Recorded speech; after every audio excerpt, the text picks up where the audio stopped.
Keynote. Here is Jay Meier. Jay, take it away. The stage is yours. Thanks a lot, Peter.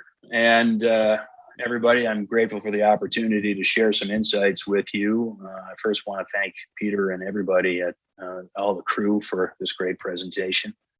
I've been in the industry a long time, since like 1992. I served in investment banking for a long time as a research analyst focused on biometrics and PKI and smart cards. I studied a lot of companies in the industry and a lot of the standards and a lot of the regulations and laws, and I've been giving opinions about it for a very long time.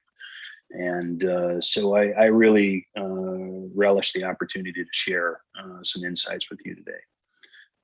You know, there's some things going on in the industry today that are great. You know, we're finally getting some real traction out there for biometrics in particular, but a well-designed identity management system. And we're also getting a few things wrong. There seems to be some dogma out there that I really don't enjoy, and I hope to dispel a few mistruths today. So what are we going to learn? We're going to learn primarily that device authentication is not user authentication. There seems to be some confusion about that. There's a gray area that we seem to be stepping across, and some people don't seem to really understand that. Cryptography disguised as user authentication is not deterministic at all. It actually is a probabilistic outcome, and I'll explain why. The solution is strong, liveness proven biometrics that will solve the PKI fallacy. And you know, I'm not disparaging cryptography. It works well. I love PKI. We just need to use it as it's designed to be used. And if it is designed well, we can start to get off of this idea that biometric data is bad and we can't move it and we can't touch it and it can't be used in any way because it's a scary thing. That is just nonsense, if you ask me. And so let's get into it. So what's the PKI fallacy? You know, it's kind of a tongue-in-cheek comment that I made, and it seemed to stick. People seem to like it. The PKI fallacy is a false logic progression that says that if a public key infrastructure certificate or a cryptographic token of some type, a device is deterministically authenticated, that somehow implies that the user is also a known entity that we can trust. We know who the user is. And the problem with the industry is that we're conflating these two concepts, right? We're conflating device authentication and user authentication. So let's just get back to some basics, okay? Privileges. Now, I've been around a long time. I'm old, you know, I'm an old timer, I guess you'd call it. To me, a privilege is something that we give to an actual human being, okay? It's something that a human being is allowed to do after they qualify for it, right? It's a right, an activity, some type of representation of something they can do. But the key is that it's for a real human being. We don't give privileges to devices, okay? A credential is something that represents that privilege out there in the real world, right? So a driver's license is a credential that represents my privilege to drive on roads. A credit card is a credential that represents my privilege to use a revolving line of credit at a particular type of a bank, right? But according to the Cambridge Dictionary, a credential is also a piece of information that is sent from one computer to another to check that a user is who they claim to be. Well, that is, there's something wrong with that sentence, okay? You know, moving data between devices really does not have anything to do with the person that's using the device, okay? Now, a PKI is a system that uses cryptography and maybe some other technologies. And according to Wikipedia, PKI is designed to facilitate the secure transfer of information within a network, okay? It doesn't say anything about user authentication, really, although it's related. The truth of the matter is that a properly designed PKI uses cryptographic applications for device authentication, and it uses other types of applications for user authentication, right? And we hope the user authentication is as strong as the device authentication. But they are not the same thing, and they don't do the same thing to different components of the system. Now, here's the difference, okay? Device authentication, cryptography, tokens, PKI, digital signatures, all that type of stuff. The result is a deterministic result. It's binary. It says this is or it isn't. The certificate is there or it's not. The certificate is valid or it's not. You either get in, the devices connect, or they don't. That simple. That's 100% yes or no. And people find a lot of comfort in that yes or no. It becomes easy to use, it becomes cheap to use, and it can be automated, which is a problem. User authentication, and in particular biometrics, is probabilistic, okay? Biometrics deal with statistical probabilities. What is the likelihood that this is J? Based on these calculations, can we say that this is 99.9% likely that it's J? Or is it only 90%? Do we even know? It's not a binary event. It's not yes or no, okay? It's a bet. Well, if you use in a properly designed PKI, if you use biometrics and cryptography, you're using one deterministic application alongside of one probabilistic application. And guess what? The combination of the two does not provide a deterministic outcome. The result of a PKI determination, including a user, cannot be a yes or no, absolutely. It can only be a probabilistic result. And the problem is that we are dogmatically relying on the deterministic side more than the probabilistic side. And that creates a massive vulnerability. And it shows up in the industry. It shows up in the breach statistics. Every year we see breaches, bigger and more breaches. And guess what? They're not device authentication failures. These breaches do not occur because the cryptography fails. It's because we're using weak user authentication. All right. What we're doing is using a combination of very strong device authentication with weak user authentication. And my theory is that provides a significant false sense of security to industry. And that vulnerability is what hackers and fraudsters are exploiting today. And guess what? We see it out there. CISA, which is basically our national cybersecurity demand, their commentary on SolarWinds, let's talk about SolarWinds just for a second. When you ask people about SolarWinds, they say, oh yeah, a Russian hacker was able to upload a Trojan malware software package into an upgrade software deliverable from a particular company. And when that upgrade payload was distributed, the Trojan went with it. And everybody says, yeah, that's really bad. And it affected thousands of companies and government agencies and blah, blah, blah, right? Well, what they don't really talk about, and what people are not talking about very much, is how the Russian hacker got in there in the first place, okay? That's the breach. The breach is getting in, okay? The breach is not what happens after he gets in. So here's the deal. Here's what my understanding of what happened. During the pandemic, an employee was sent home to go work on his home computer, right? And everything was great.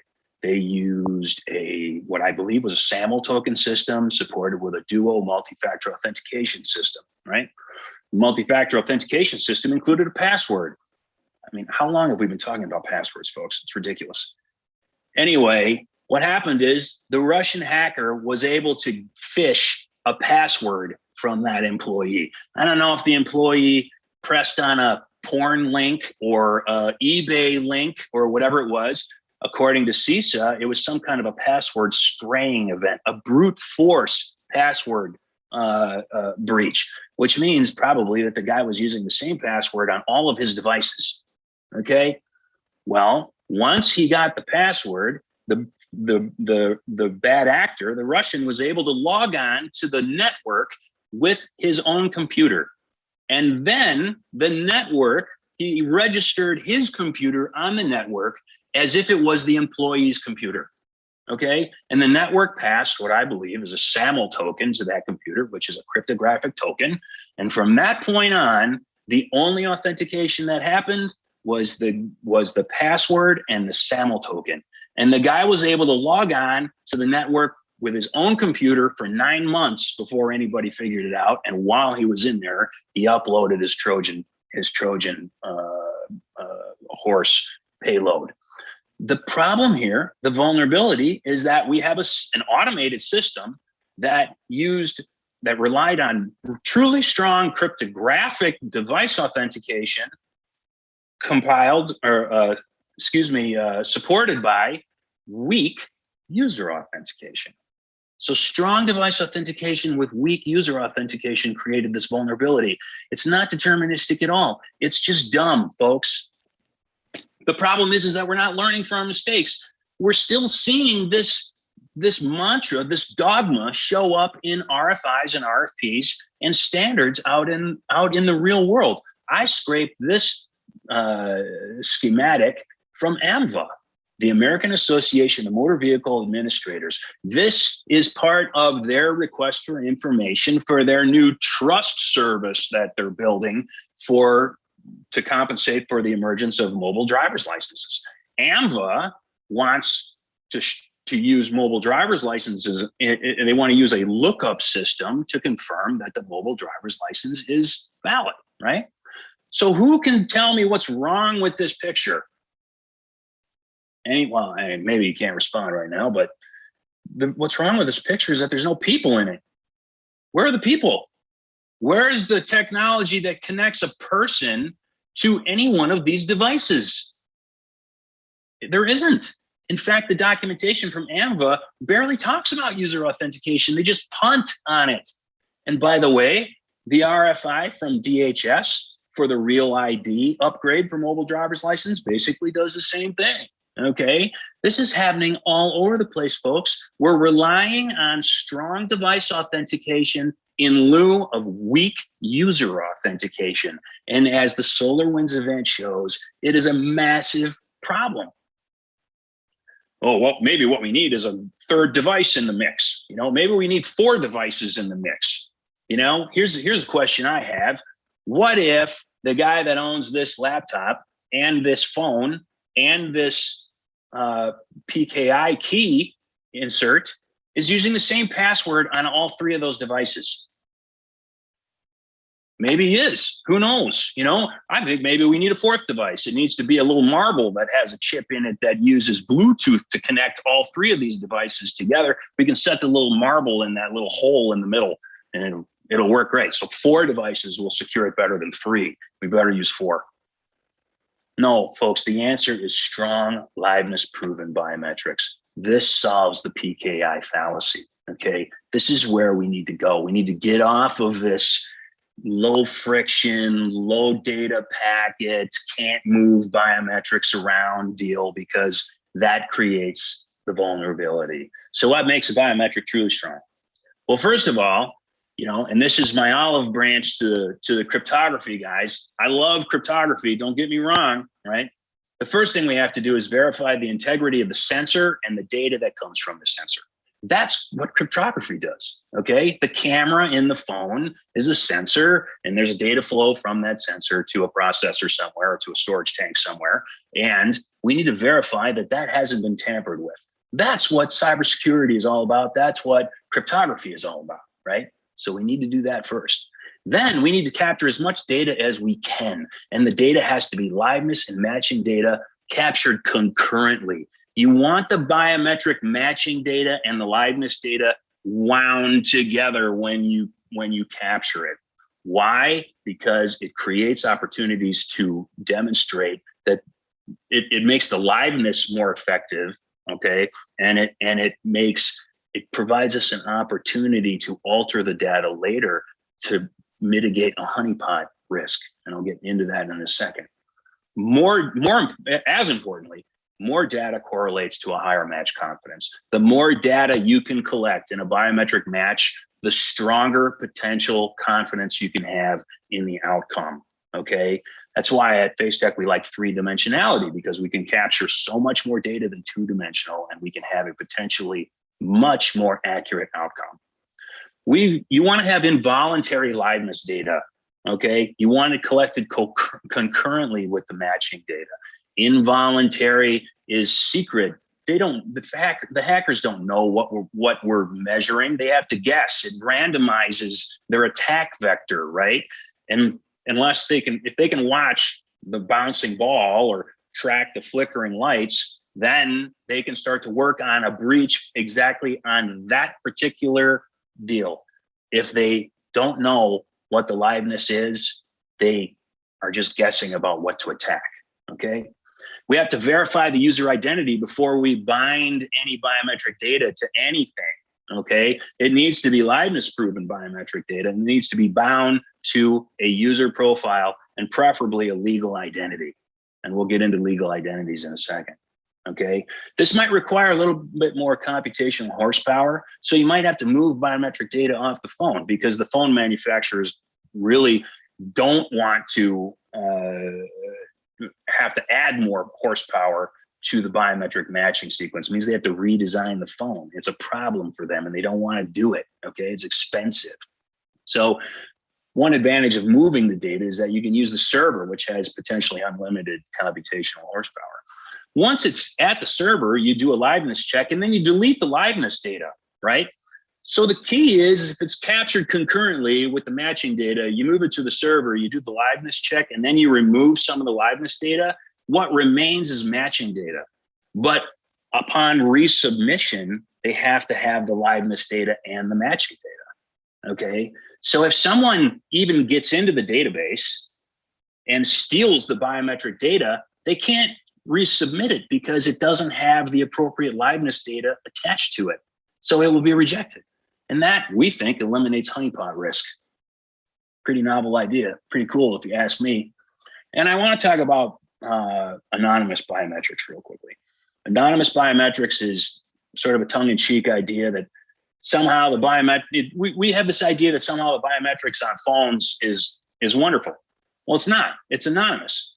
Your phone doesn't know that it's your biometric. It doesn't know that it's the user profile biometric. It just knows that it collected biometric data. It stores it without connecting it to any type of user profile or identity data at all. And then when they capture more biometric data for the authentication, that is also anonymous. So on the phone, this technology is matching anonymous biometric data to anonymous biometric data just to see if it matches. And it's presumed that if it matches, that's the owner of the phone and the owner of the privilege. Remember, we grant privileges to human beings, not devices, right? So the problem is that I potentially could register my biometric on your phone and your phone wouldn't know that I'm not you. And that means that the third-party service provider, the app, the bank, or whoever it is, also cannot know absolutely that it is not you. That's a problem, folks. That's a problem. You want to know why we can't lend huge amounts of money, why banks don't lend huge amounts of money through an app? That's why they can't tell for sure if it's actually you, okay? So beware of anonymous biometrics. Finally, you want to bind the biometric data to a legal identity and then authenticate to that identity, not some anonymous data. And here's another logic progression here, folks. So cryptography is great at securing data at rest and in transit. Does anybody disagree with that? And I don't think so. I believe it. It works really great. Well, biometric data is, by the way, data. Therefore, cryptography works very well securing biometric data at rest and in transit. That's a logic progression. So either, unless you're saying that the cryptography doesn't work all that well, if cryptography doesn't work well enough, does it only work on anything? Does it only work on anything but biometric data, or does it not work well enough for biometric data? Because if the PKI, if the cryptography doesn't work well enough, then FIDO is a waste of time. Everything, the AMVA design is a waste of time. Everything we do is a waste of time. And that's not the answer. It's dogma, folks. Let's just agree that we can move biometric data securely and safely. We can store it securely and safely if we want to. You know, the NSA sued Apple for its encryption keys. Why did they need to sue them for the encryption keys? Was the encryption that good? There's this thing called NGI out there, the next generation IABIS. And I'm old enough to know, and have been around long enough to know, that the NGI is the next generation IABIS, and the IABIS was the next generation IAFIS. Okay, I go back to IAFIS, which means Integrated Automated Fingerprint Identification System. It's the largest biometric database in the world, folks, and it's in Clarksburg, Virginia. It's the FBI's biometric system. It contains criminal biometric data, fingerprints, and mugshots, and other things. It also holds civilian biometric data. If you've worked in a highly regulated industry like I have, investment banking, I had to have my fingerprints taken and I had to have my mugshot taken, and it got bounced off IAFIS, okay? The NGI. Has anybody ever breached NGI? Has anybody ever announced that the FBI's database was hacked and all of its biometric data was stolen? I haven't heard of it. If anybody has, let me know. But it would appear that that's the largest honeypot of all, okay? The largest database of all. For some reason, it hasn't been hacked, as far as I know. So if they can secure it, why can't we? This is nonsense that we can't move biometric data around. It's a bunch of baloney. So, folks, you are who the government says you are, okay? The reality is that, we all like to say that, we're our own person. We have this identity out there on Facebook or whatever it is. But the reality is that you get a birth certificate when you're born. There's a death certificate when you die. Those are government documents. You get a driver's license when you learn to drive. That's a government document. If you want to change your name, you have to go ask the government for permission to do that. Probably pay a fee, right? No, the government represents who you are. Your social security number, your Medicaid, Medicare number, your VA benefits number, all of that stuff. And that is the backdrop for our identities out in the marketplace, right? Your national ID card, if you're not American, whatever. The government is the sponsor, is the original issuer and arbiter of who we are. So why aren't we authenticating, verifying identities and authenticating to that?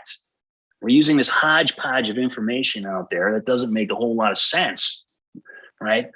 One advantage of moving biometric data is you can move it, attach the biometric data to a government-sponsored legal profile and identity at the DMV. And then we can authenticate to that, okay? So this looks like a shameless plug. It's really not. It's like 10% shameless plug, and it's 90% a demonstration of how to do this the right way, okay? There's the driver's license app. There's the DMV MDL server. There's the DMV verification server. They're all disconnected. There's a yes, no response. There's an API from the government response. So basically, you use encryption to secure all the data, and we can move the biometric data to the server. The server can match, a CHUID or a driver's license number or whatever it is. It doesn't have to have your name associated with it at all. Just say a driver's license number and then a biometric template or a face scan, as we like to call it. You move that to the server, make sure it's alive, strip away the liveness data. The DMV does a check. Does that biometric face scan match the one that's attached to the DMV's record? Yes or no? The API sends back a response, yes or no. No PII moves, no biometric data leaves the government, nothing like that. And there's different variations of this, okay? We can use it with relying parties, right? We can use it with private ID intermediaries, once all of these, like the Jumios of the world, there's a million of them.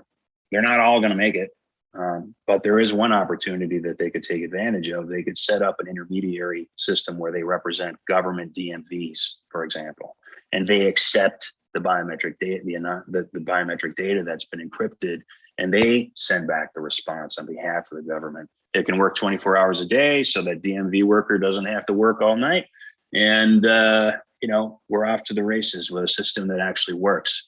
Separating device authentication and user authentication, equal support for both, equal strength for both. So we know who is using the strongly authenticated device, and we close the PKI vulnerability. And that's all I got. I don't know if there's any time left, a couple minutes. Does anybody have a question? Otherwise, I'll let you get back to your reading. Jay, we do have one question. Well, we have some compliments in the chat. People are liking this, but we do have a question about how this all affects privacy. Well, privacy isn't really the issue here, because everything is encrypted, first of all. Okay, let's just agree that the government is the anchor, the trust anchor of your identity out in the ecosystem. Okay, first of all, don't be confused about that. Self-sovereign stuff still has to be anchored. Okay, you still have to have a government ID that says, yeah, this is Jay Meier. The bank needs to rely on a government ID that says this is Jay Meier, so the bank can say, yes, Jay Meier has an account with us, or whatever credentialing you're going to use. Remember that the government API sends back a yes or a no. That is a binary response to a probabilistic calculation, okay? The government doesn't say this is Jay Meier. It says that the incoming biometric data matches the one that's attached to driver's license ABC123, okay? No PII moves around, nothing like that. The user remains private. The user remains basically in control. Great. Well, we're just about out of time here, Jay. Thanks so much. This has been an excellent presentation. Oh, wow. Well, thank you very much. Thanks again to FindBiometrics and everybody. Hope you have a great rest of the conference and have a great day. Thanks a lot.